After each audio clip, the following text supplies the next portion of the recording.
Knowledge is something we seek to attain.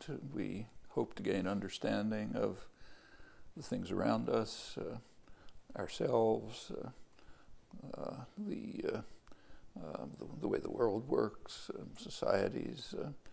The more we succeed in gaining some level of understanding, the more we approach some ideal, which the ideal would be certainty. We know we're not going to attain that, at least in empirical domains. But to the extent that we think we're approaching it, we give it the honorific term knowledge. But there's no way of answering what knowledge is. It's what we hope to attain and know we can only approach.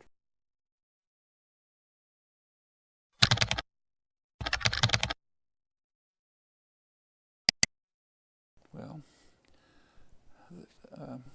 take that gentleman up there who's looking at you, greatest philosopher of the 20th century in my view.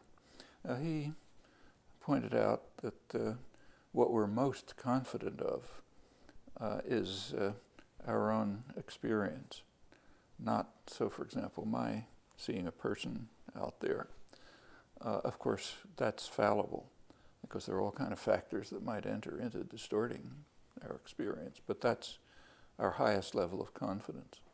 The next level of confidence, he said, is experience of others who we trust.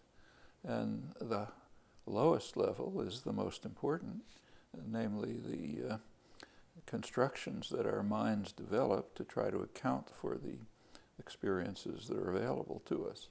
The experiences might be, say, meter readings, or what I observe about the way my children are growing up, or whatever it is. So what we know is what we know to an extent always is the explanations that our minds can construct, usually reflexively, like in a physics department. It's cooperative and explicit, but for the most part it's just reflexive interpretation. That's what we call what we know. Yeah.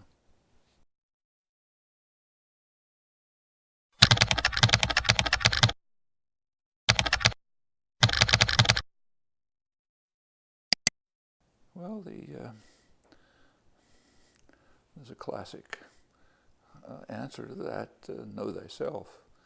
Figure out who you are, how you can act appropriately, what you can do that's decent and honorable in the world.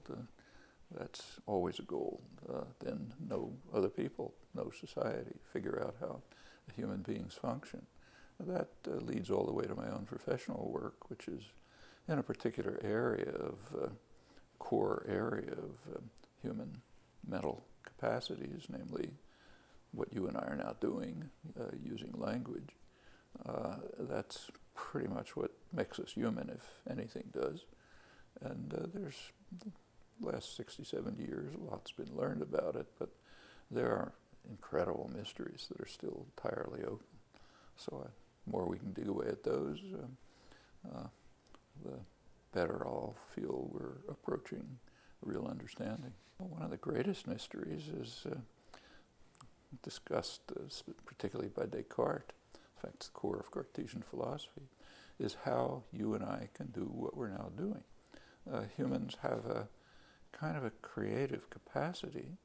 Every human being, short of extreme pathology, is capable of constructing in their minds, producing, interpreting, understanding an infinite array of possible expressions.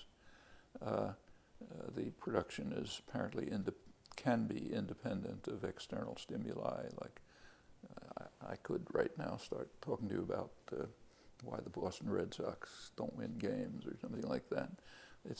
But also it seems to be independent of any detectable internal stimulation. So it's free in a critical sense. It's creative in that this production is not caused by circumstances, but it's appropriate to them, which is a big difference. And it's intelligible to others who recognize they could have done the same thing. They could have expressed the same thoughts. And This is a kind of a core human capacity. Where it comes from, how it works, nobody knows.